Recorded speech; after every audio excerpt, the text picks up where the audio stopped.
जय हिंद।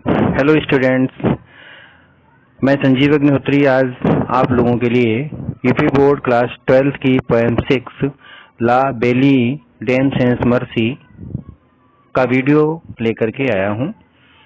तो शुरू करते हैं। जो इस पोएम का टाइटल है वो टाइटल फ्रेंच लैंग्वेज में है और इसका अगर हम इंग्लिश में कहें तो जो ला लिखा हुआ है, ला मीन्स होता है अ, बेली का मीन्स होता है ब्यूटीफुल, डेम का मीन्स लेडी, सेंस का मीन्स विदाउट, मर्सी का मीन्स मर्सी। ओके, तो ला बेली डेम सेंस मर्सी का जो इंग्लिश में हुआ है वो ये है अ ब्यूटीफुल लेडी विदाउट मर्सी, और इसको हिंदी में कहें तो दया रहित एक सुंदर स्त्री या दया रहित एक सुंदर महिला। ओके, इस पोएम को लिखा है जॉन कीट्स ने, और जॉन कीट्स जो हैं वो लेट रोमांटिक पोएट हैं। और इस पोएम के बारे में स्टार्ट करने से पहले थोड़ा सा मैं आपको बता दूं कि ये पोएम जो है ये बैलेड है। ओके, बैलेड एक प्रकार की पोएम ही होती है, लेकिन बैलेड ऐसी पोएम होती है जिस पोएम में एक कहानी भी कही जाती है, कहानी भी साथ में सुनाई जाती है। ओके, तो देखते हैं, आगे बढ़ते हैं।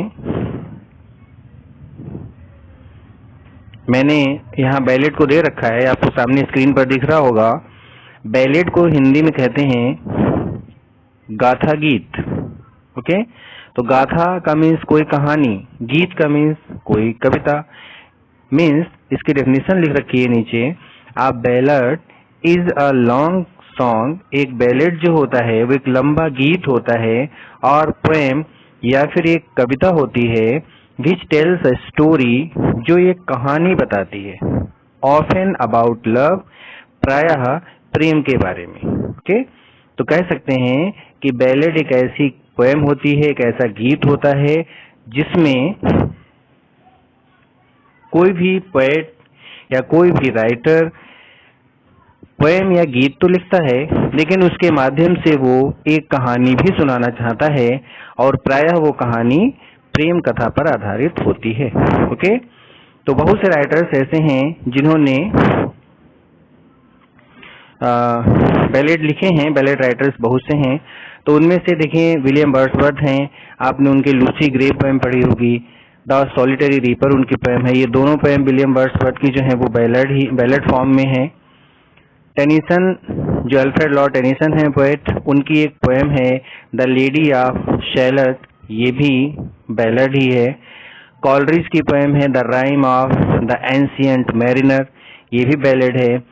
और जॉन कीट्स की जो आपके सिलेबस में है, मैं आपको पढ़ाने जा रहा हूँ, ला बेली डेम सेंस मर्सी, ये भी एक बैलेड ही है, यानी कि गाथा गीत है। तो ये बैलेड के बारे में हो गया, क्योंकि पोएम बैलेड है इसलिए मैंने आपको बैलेड के बारे में समझा दिया। तो डियर स्टूडेंट्स, आगे बढ़ते हैं। थोड़ा सा पोएट के बारे में कुछ फैक्ट्स मैंने यहाँ पर लिख रखे हैं। जो जॉन कीट्स हैं वो एक इंग्लिश रोमांटिक पोएट हैं, यानी कि जो रोमांटिक पीरियड था जब वो उसका सेकेंड हाफ चल रहा था, यानी लेट रोमांटिक पोएट उनको माना जा सकता है। इनका जन्म 31 अक्टूबर 1795 को हुआ था। मूरगेट स्थान का नाम है, city of London, United kingdom में। ओके, और इनकी मृत्यु 23 फरवरी 1821 में हुई। कहाँ? रोम में, इटली में हुई। Died of tuberculosis. ट्यूबरकुलोसिस बीमारी आप लोग जानते होंगे, यानी टीबी, जिसको हिंदी में क्षय रोग कहते हैं। तो टीबी की बीमारी से इनकी मृत्यु हो गई थी। और डियर स्टूडेंट्स, से बता दूं आप लोगों को कि ऐसे पोएट हैं जो बहुत ही कम समय तक जीवित रहे, लगभग 25 वर्ष से कुछ ज्यादा, यानी कि मैंने नीचे लिख रखा है 25 वर्ष 3 महीने और 20 दिन लगभग इनकी लाइफ रही। और जब इनकी मृत्यु हुई 23 फरवरी 1821 में, चूंकि इटली में थे, तो इनको बरीड मीन्स दफनाया गया एट द प्रोटेस्टेंट सिमेट्री जो कि रोम में था, तो वहीं पर इनको दफना दिया गया था। ओके। और एक फैक्ट इनकी लाइफ के बारे में कि ये इनकी एक देखा जा सकता है कि इनके परिवार में और भी लोग ट्यूबरकुलोसिस से ही एक्सपायर हुए थे। तो this disease had also killed his uncle, mother and brother, उनके चाचा, उनकी माँ और उनके भाई, ये लोग भी ट्यूबरकुलोसिस की बीमारी से ही मरे थे। ओके। और ओवर ही शॉर्ट लाइफ, अपने छोटे से जीवन में, Keats published 54 poems. John Keats ने लगभग यानी 25 वर्ष की उम्र में उन्होंने 54 पोएम्स लिख दी थी, 3 नॉवेल्स भी लिखी हैं और कुछ मैगजीन्स भी उन्होंने लिखी हैं। ओके। तो ये हो गया आपका बैलेड क्या होता है और कुछ फैक्ट जो पोएट के बारे में थे। और सबसे इम्पोर्टेंट फैक्ट यहाँ पर ये कहा जा सकता है कि बहुत कम उनका जीवन था और इतने कम जीवन में भी उन्होंने बहुत कुछ अच्छा लिटरेचर के लिए किया। ओके। बढ़ते हैं आगे पोएम की तरफ। तो ये आपके सामने जो है स्टैंजा है। थोड़ा सा बता दूं आप लोगों को कि ये पोएम जो है, इसमें माना ये जाता है कि जो पोएट है वो खुद उसको प्रेम में उसको धोखा मिला था और इसलिए उसने दुखी होकर के यह पोएम अपने दिल की भावनाओं को बाहर निकालने के लिए, व्यक्त करने के लिए लिखी है। ये उसकी कथा भी है और पोएम के रूप में उसने पोएट ने यहाँ पर अपनी कथा को लिखा है। ओके। तो आप लोगों को बता दूं यहाँ पर नाइट, जो नाइट आएगा, तो नाइट मीन्स होता है योद्धा। ओके। तो जो योद्धा होता है वो यहाँ पर हम लोग ये समझेंगे, योद्धा तो आएगा लेकिन यहाँ पर ऐसे मान लें कि योद्धा कोई नहीं है। योद्धा जो है वो पोएट ने अपना ही एक दूसरा रूप मान लिया है और पोएट ये मानता है कि एक योद्धा है और वह योद्धा बहुत ही परेशान है, भटक रहा है। और लेखक जॉन कीट्स उस योद्धा से प्रश्न पूछते हैं और उससे पूछते हैं कि भाई तुम क्यों भटक रहे हो, क्या प्रॉब्लम है तुम्हें। और फिर वह योद्धा कवि के प्रश्नों का उत्तर देता है कि मैं यहाँ पर भटक रहा हूँ, तो ऐसा क्यों है, ओके, क्या कारण है कि मैं यहाँ भटक रहा हूँ। तो ये हम लोग समझ लें कि सिर्फ पोएम में कहने के लिए कोई योद्धा है, बल्कि देखा जाए तो योद्धा कोई नहीं है। कभी देखा जाए तो खुद से ही प्रश्न पूछ रहा है और खुद ही उसका उत्तर दे रहा है, लेकिन अपनी एक इमेज उसने मान ली है योद्धा के रूप में। ओके, तो देखते हैं फर्स्ट स्टैंजा की तरफ बढ़ते हैं। पोएट कह रहा है, योद्धा से कह रहा है, O what can ail thee knight at arms alone and palely loitering, the सेज has withered from the lake and no bird sing. Okay, O अरे, व्हाट मीन्स क्या, कैन मीन्स सकना, एल मीन्स होता है कष्ट, दी का मीन्स होता है तुम्हें, ठीक है। अरे तुम्हें क्या कष्ट हो सकता है, नाइट मीन्स योद्धा, एट आर्म्स, आर्म्स मीन्स होता है हथियार, कि अरे हथियारों से, अस्त्रों शस्त्रों से सुसज्जित योद्धा तुम्हें क्या कष्ट हो सकता है। अलोन कि तुम अकेले हो, एंड पेलली लॉइटरिंग, और पेलली मीन्स कह सकते हैं पीला पड़ जाना, यानी कि पीला पड़ने मतलब ये कह सकते हैं कि किसी के शरीर में खून की कमी हो जाना, ठीक है। तो अकेले हो, लेखक पोएट कह रहा है योद्धा से कि तुम अकेले हो, पीले पड़ चुके हो, और लॉइटरिंग का मीन्स होता है भटकना, यानी कि बिना उद्देश्य के, तो ऐसा लग रहा है तुम्हें देखने से तुम्हारा कि यहाँ पर टहलने का, घूमने का कोई उद्देश्य नहीं है, बिना उद्देश्य के तुम भटक रहे हो। फिर पोएट बता रहा है कि जो आसपास का वातावरण है वो क्या है।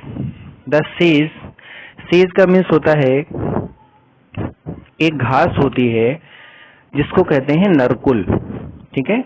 नरकुल बहुत पहले पुराने समय की बात है, कुछ समय पहले बात जब स्टूडेंट्स जो हैं वो कलम और स्याही से लिखा करते थे, तो नरकुल एक बांस की लकड़ी के समान घास होती थी और उस नरकुल की लकड़ी से कलम बना करके लिखा जाता था। ठीक है, तो जो नरकुल होता है वो घास होती है कह सकते हैं, और झील के आसपास का वातावरण है तो हो सकता है झील के आसपास कोई नरकुल की घास वहां पर उगती हो। ठीक है, हम ये भी मान सकते हैं नरकुल की घास, या हम सेज को घास भी मान सकते हैं। Okay, has withered, withered means होता है मुरझा जाना, from the lake, lake means होता है झील से, एंड नो बर्ड सिंग, और कोई भी चिड़िया, सिंग मीन्स गाना नहीं गाती हैं। ओके, तो पोएट कह रहा है, पोएट यहाँ पर दिखाना ये चाहता है, और पोएट योद्धा से प्रश्न ये पूछ रहा है कि इतना ठंडा वातावरण है, इतनी कड़ाके की ठंड है, जिस कड़ाके की ठंड में जो नरकुल घास है वो भी मुरझा गई है झील में, झील के आसपास जो नरकुल नाम की घास है वो भी ठंड के कारण मुरझा चुकी है, चिड़ियां भी ठंड से इतनी परेशान है, अपने घोंसले में दुबकी हुई बैठी हैं, बाहर नहीं निकल रही हैं। तो ऐसे समय में अरे अस्त्रों शस्त्रों से सुसज्जित योद्धा, तुम्हें क्या कष्ट हो सकता है जो तुम अकेले और पीले पड़े हुए यहाँ भटक रहे हो, क्या प्रॉब्लम है। मीन्स पहले स्टैंजा में पोएट ने उस योद्धा से पूछा कि इतनी ज्यादा कड़ाके की ठंड होने के बावजूद भी तुम क्यों भटक रहे हो, जबकि बहुत ज्यादा ठंड है और चिड़िया भी बाहर नहीं है, घास भी मुरझा चुकी है। ओके, नेक्स्ट स्टैंजा की तरफ बढ़ते हैं। पोएट कह रहा है, O what can ail thee knight at arms, ये तो वही फर्स्ट लाइन ही है कि अरे अस्त्रों शस्त्रों से सुसज्जित योद्धा, तुम्हें क्या कष्ट हो सकता है, सो हैगर्ड एंड सो वो बेगन। ओके, सो मीन्स इतना, हैगर्ड का मीन्स होता है थका हुआ यानी कि चिंतित, एंड सो वो बेगन, और इतना ज्यादा, वो बेगन मीन्स पीड़ित यानी दुख से पीड़ित। ठीक है, तो पोएट कह रहा है कि अरे अस्त्रों शस्त्रों से सजे हुए योद्धा, तुम्हें क्या कष्ट हो सकता है, तुम इतने थके हुए, इतने चिंतित क्यों हो, और इतने ज्यादा दुख से पीड़ित क्यों लग रहे हो, जबकि the squirrels granary is full, squirrel means गिलहरी, ग्रेनरी मीन्स अनाज का भंडार, इज फुल भर गया है, यानी कि गिलहरी ने भी अपने अनाज का भंडार भर लिया है, क्यों गिलहरी को भी पता है कि आगे ठंड आएगी और ठंड में हमें अपने घर से बाहर न निकलना पड़े अनाज लेने के लिए, इसलिए गिलहरी ने भी अपने अनाज का भंडार भर लिया है। एंड द हार्वेस्ट डन, और फसलें भी डन मीन्स पूरी हो चुकी हैं, मीन्स फसलें भी कट चुकी हैं, यानी बाहर खेतों में भी कोई काम नहीं हो रहा है, फिर भी तुम्हें क्या कष्ट है और तुम क्यों अकेले भटक रहे हो। एक बार और देख लेते हैं कि पोएट ने सेकंड स्टेज में पूछा कि अरे अस्त्रों शस्त्रों से सुसज्जित योद्धा, तुम्हें क्या कष्ट हो सकता है, तुम इतने चिंतित, इतने थके हुए क्यों लग रहे हो, इतने दुख से पीड़ित क्यों लग रहे हो, जबकि गिलहरी ने भी अपने अनाज का भंडार भर लिया है और फसलें भी कट चुकी हैं, फिर भी तुम यहाँ भटक रहे हो, क्या कारण है। ओके, तो दो स्टैंजा में पोएट ने ये पूछ लिया कि इतना खराब मौसम होने के बावजूद भी अरे योद्धा तुम यहाँ पर क्यों भटक रहे हो, क्या कारण हो सकता है। आगे बढ़ते हैं। थर्ड स्टैंजा है, पोएट बता रहा है कि जो योद्धा है उस योद्धा के चेहरे की हालत कैसी है, कितना ज्यादा उसका चेहरा थका हुआ परेशान लग रहा है।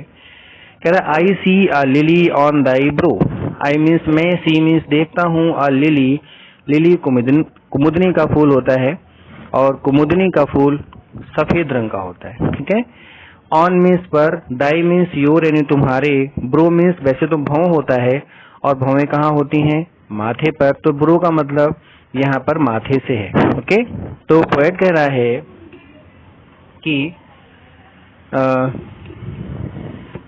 मैं तुम्हारे माथे को लिली के फूल के समान सफेद पाता हूँ, का मतलब तुम इतने परेशान हो कि कष्ट से तुम्हारा चेहरा एकदम सफेद पड़ चुका है। With anguish moist, with means से, एंग्विश मीन्स होता है पीड़ा यानी कष्ट, मॉइस्ट का मीन्स होता है नम, कि पीड़ा से, कष्ट से तुम्हारा चेहरा भी नम पड़ चुका है। एंड फीवर ड्यू, वैसे ड्यू मीन्स ओस होता है, लेकिन जब फीवर लिखा है तो बुखार में जो पसीना आता है उसकी बात यहाँ पर ड्यू का मीन्स हो रहा है। ठीक है, तो पोएट कह रहा है कि इतनी पीड़ा से तुम्हारा चेहरा नम पड़ा हुआ है और ऐसा लग रहा है कि बुखार के बाद जो पसीना आता है वैसे पसीना तुम्हारे चेहरे पर आया हुआ है। And on thy cheeks are fading rose, और तुम्हारे जो चीक्स मीन्स गाल हैं, are fading rose, fading means होता है मुरझाया हुआ, रोज मीन्स गुलाब का फूल, कि तुम्हारे गाल मुरझाए हुए गुलाब के फूल के समान लग रहे हैं। Fast withered too, fast means तेजी से, विदर्ड मीन्स मुरझाना, टू मीन्स भी, यानी और भी तेजी से तुम्हारे गाल मुरझाते चले जा रहे हैं। वंस अगेन पोएट कह रहा है कि मैं, योद्धा से कह रहा है कि मैं तुम्हारे चेहरे को, तुम्हारे माथे को, तुम्हारे पूरे चेहरे को उतना सफेद देखता हूं जैसे कि लिली का फूल होता है, यानी कि तुम्हारा चेहरा कष्ट से बिल्कुल सफेद पड़ा हुआ है। ठीक है, और ऐसा लग रहा है कि पीड़ा से तुम्हारा चेहरा नम पड़ गया है और बुखार के समय जैसे पसीना आता है वैसे पसीना तुम्हारे चेहरे पर दिखाई दे रहा है, और तुम्हारे गाल मुरझाए हुए गुलाब के फूल के समान लग रहे हैं और भी तेजी से मुरझाते हुए चले जा रहे हैं, यानी कि उसके चेहरे की हालत बहुत ज्यादा खराब है जैसा कि पोएट ने देखा। ठीक है, ऐसा तो अभी हम बता ही चुके हैं आप लोगों को कि कोई योद्धा नहीं है, पोएट सिर्फ अपनी ही एक इमेज अपने सामने लिए खड़ा है और अपनी इमेज से ही क्वेश्चन पूछ रहा है, यानी पोएट अपने से ही प्रश्न कर रहा है, तो मतलब मान सकते हैं कि हालत पोएट की खुद ब खुद अपने आप में ही है।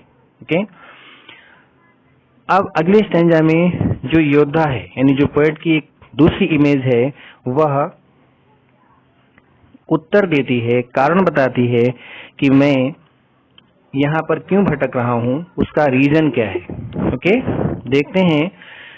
योद्धा कह रहा है, I met a lady in the meads, full beautiful, a faery child, her hair was long, her foot was light and her eyes were wild. Okay, कह रहा आई मीन्स मैं, मेट मीन्स मिला, अ लेडी एक महिला से, इन the मीड्स, मीड्स means होता है grass land, यानी कि चारागाह, घास का मैदान। ओके, पोएट कह रहा है, सॉरी योद्धा कह रहा है, पोएट को उत्तर दे रहा है कि मैं चारागाह में एक महिला से मिला, एक स्त्री से मेरी भेंट हुई, फुल ब्यूटीफुल, कि पूर्ण रूप से वो सुंदर थी, पूरी तरीके से बहुत ही सुंदर थी वो महिला।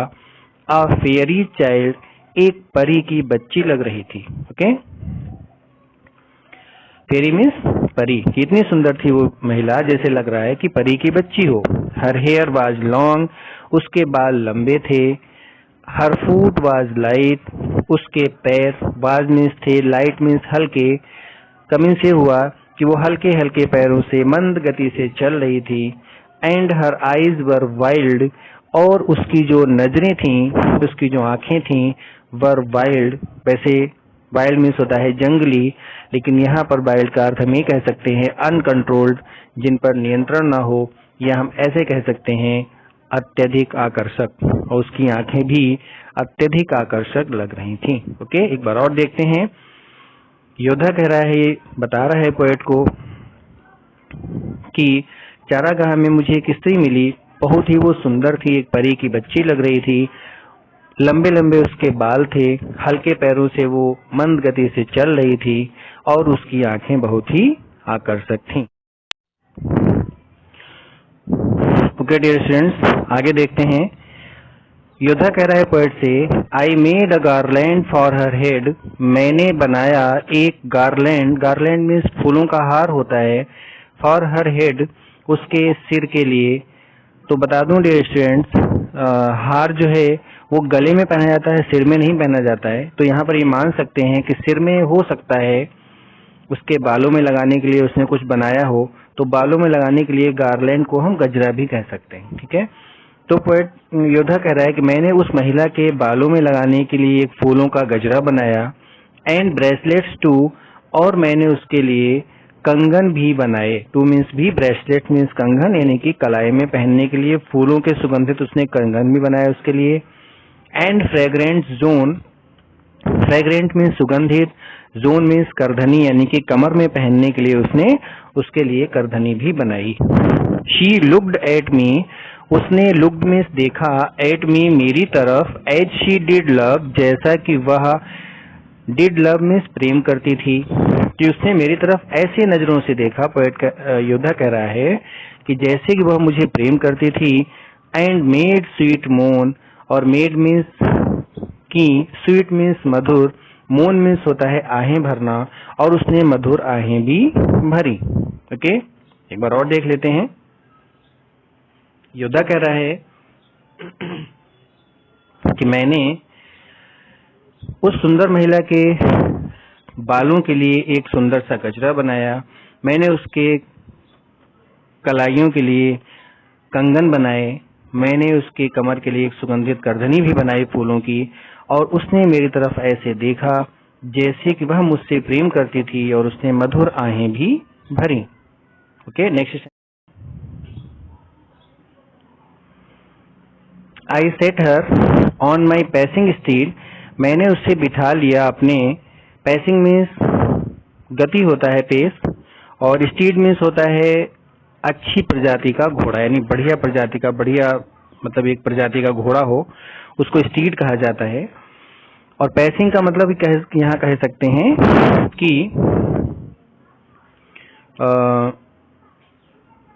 एक मतलब लगातार कांस्टेंट स्पीड में चलने वाला, और उसको जब उसको चलते हुए कोई देखे तो ऐसा लगे कि उसे कोई चिंता है या उसे कोई गुस्सा है, कि चलते समय कोई व्यक्ति चिंता में लगे या गुस्से में लगे और अपनी स्पीड को कांस्टेंट रखे, तो हम कह सकते हैं वो स्पीड कैसी होती है, पैसिंग। ओके, तो कह सकते हैं कि जो योद्धा है वो बता रहा है कि मैंने अपने हल्के से कांस्टेंट स्पीड में चलने वाला जो अच्छी प्रजाति का मेरा घोड़ा था, मैंने उस घोड़े पर उस महिला को बिठा लिया। एंड नथिंग एल्स सा ऑल डे लॉन्ग, और कुछ नहीं, एल्स मीन्स भी, कुछ भी नहीं, सा मीन्स देखा, ऑल डे लॉन्ग सारे दिन भर, मैंने उसके अलावा और कुछ नहीं देखा। For side long, side long means एक तरफ, तिरछा भी कह सकते हैं। Would see bend, bend means होता है झुक जाना, और वो महिला घोड़े पर बैठे बैठे एक साइड में झुकी रही, झुक गई। And Singh a fairy song, और उसने गाया एक परियों वाला गीत। परियों वाला गीत पोएट ने इसलिए कह दिया, सॉरी योद्धा ने इसलिए कह दिया क्योंकि योद्धा को उसकी भाषा नहीं समझ में आई, वो परी की बच्ची जैसी लग रही थी, तो उसने गीत गाया। अभी जनरल सी बात है, किसी के हाव भाव से तो लग ही जाएगा कि वो गीत है या बोल रही है, तो उसने गाना जैसा गाया होगा। तो पोएट कह रहा है कि उसने एक परियों वाला गीत भी गाया। फिर से देखें एक बार कि मैंने उसे अपने कांस्टेंट स्पीड से चलने वाले अच्छी प्रजाति वाले घोड़े पर बिठा लिया, और उसके सिवाय दिन भर मैंने और कुछ नहीं देखा। वो एक साइड में झुक गई तिरछी होकर के, और उसने एक परियों वाला गीत गाया। आगे बढ़ते हैं। फिर पोएट योद्धा कह रहा है, पोएट को बता रहा है, कह रहा है she found me roots of relish sweet, she means उसने, फाउंड मीन्स दिया, मी मीन्स मुझे, रूट्स मीन्स वैसे जड़ें होता है, कंदमूल फल कह सकते हैं, ऑफ रेलिश मीन्स स्वादिष्ट, स्वीट मीन्स मधुर, कि उसने मुझे मधुर स्वादिष्ट कंदमूल फल खाने के लिए दिए। एंड हनी वाइल्ड, और हनी शहद कह सकते हैं, वाइल्ड मीन्स जंगली, उसने मुझे जंगली अच्छा शहद भी खाने को दिया। And Manna due, Manna due एक ऐसा पेय पदार्थ होता है जो सिर्फ मृत्यु लोक में नहीं बल्कि जो देवलोक होता है, देवताओं को ही पीने के लिए वो एक पेय पदार्थ होता है, एक ड्रिंक होती है, पीने वाला पदार्थ होता है जो देवताओं के लिए ही वैलिड है। तो योद्धा कह रहा है कि उसने मुझे वो देवताओं को ही जो सिर्फ नसीब होता है ऐसा पेय पदार्थ भी उसने मुझे पीने के लिए दिया। Okay, and sure in language strange she said, और निश्चित रूप से in language strange, language means भाषा, स्ट्रेंज मीन्स अद्भुत, शी सेड उसने कहा, आई लव दी ट्रू, मैं I love the true, the means you, यानी आई लव यू ट्रू, मैं तुम्हें सच्चा प्रेम करती हूँ। ठीक है, पोएट ने कहा निश्चित रूप से उसने अपनी अजनबी भाषा में मुझसे यही कहा कि मैं तुम्हें सच्चा प्रेम करती हूँ। स्ट्रेंज लैंग्वेज इसलिए कह दिया कि पोएट ने जैसे उसके गाने के बोल नहीं समझ पाए थे वो क्या गा रही, लेकिन पोएट को लगा था उसने गाना गाया, ठीक वैसे ही पोएट ने उसकी लैंग्वेज तो नहीं समझी, अजीब सी उसकी लैंग्वेज थी क्योंकि वो परी की बच्ची थी इसलिए। तो पोएट कह रहा है या योद्धा कह रहा है कि उसने अपनी अजीब सी भाषा में योद्धा ने उसके हाव भाव समझ लिए कि वो क्या कहना चाहती है, उसके हाव भाव से वो समझ गया कि यही कहना चाहती है कि मैं तुम्हें सच्चा प्रेम करती हूँ। ओके, एक बार दोबारा से कि उसने मुझे मधुर स्वादिष्ट कंदमूल फल खाने के लिए दिए, उसने मुझे जंगली शहद दिया, उसने मुझे वो पेय पदार्थ दिया जो सिर्फ देवताओं को ही नसीब होता है, और निश्चित रूप से उसने अपनी अजनबी भाषा में मुझसे यही कहा कि मैं तुम्हें सच्चा प्रेम करती हूँ।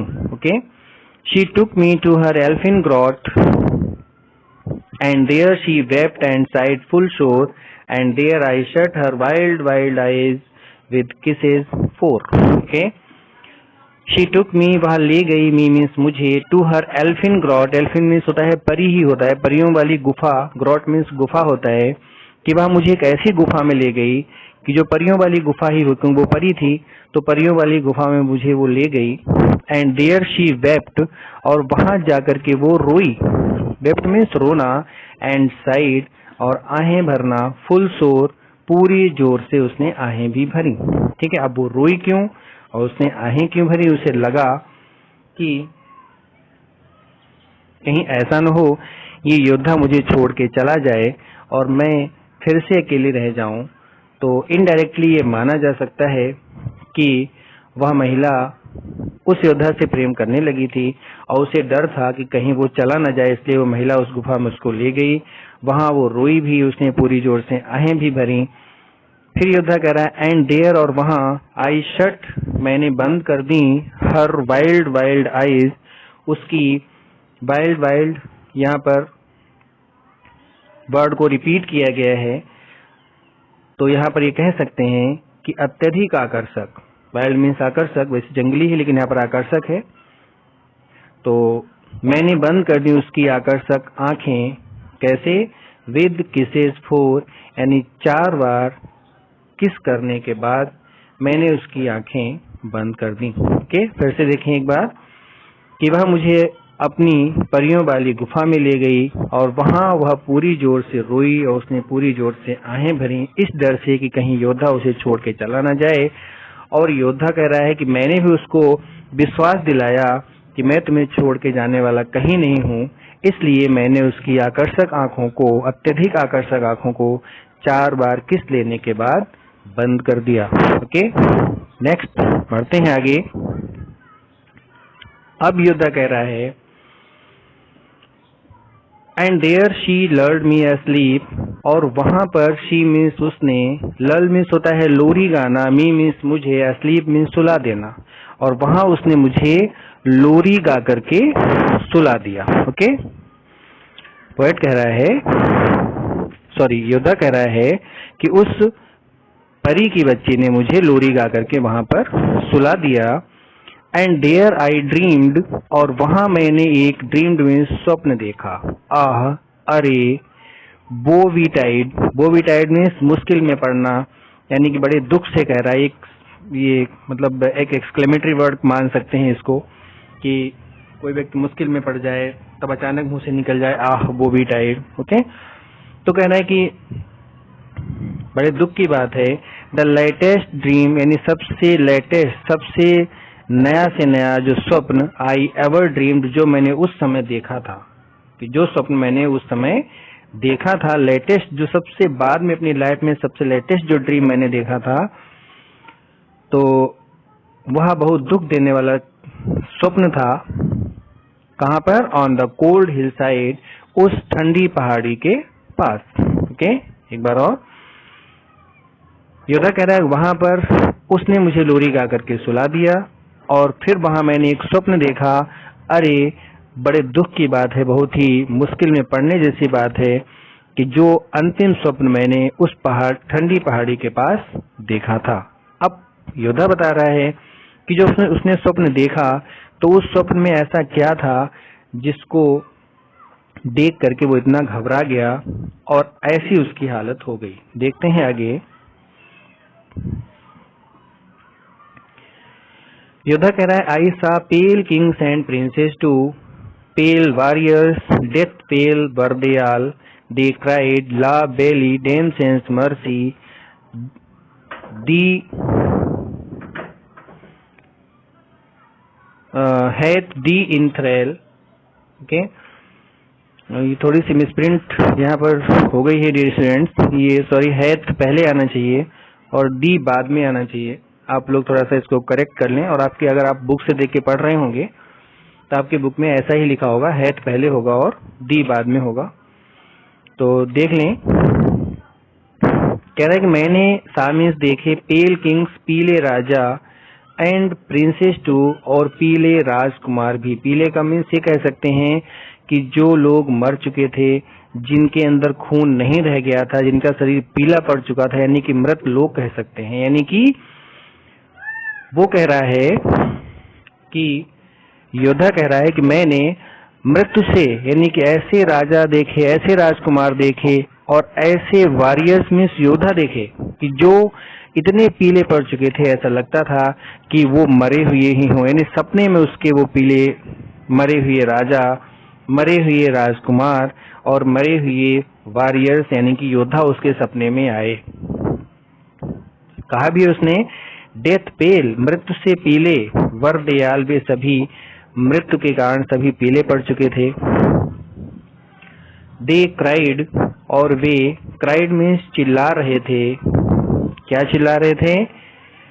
ला बेली डेम सेंस मर्सी यानी a beautiful lady without mercy means दया रहित इस सुंदर महिला ने, hath thee, hath means has, thee means तुम्हें, इन मीन्स में और थ्रेल मीन्स होता है चुंगल में फंसाना यानी कि जाल में फंसाना। वो सभी चेतावनी दे रहे थे, सभी चिल्ला रहे थे और वो राजा, राजकुमार, योद्धा सभी इस योद्धा को चेतावनी दे रहे थे, चिल्ला के कह रहे थे कि इस दया रहित सुंदर स्त्री ने तुम्हें भी अपने जाल में, अपने चुंगल में फंसा लिया है। तुम्हें भी का मतलब क्या हुआ कि इसका अर्थ ये हुआ कि इस योद्धा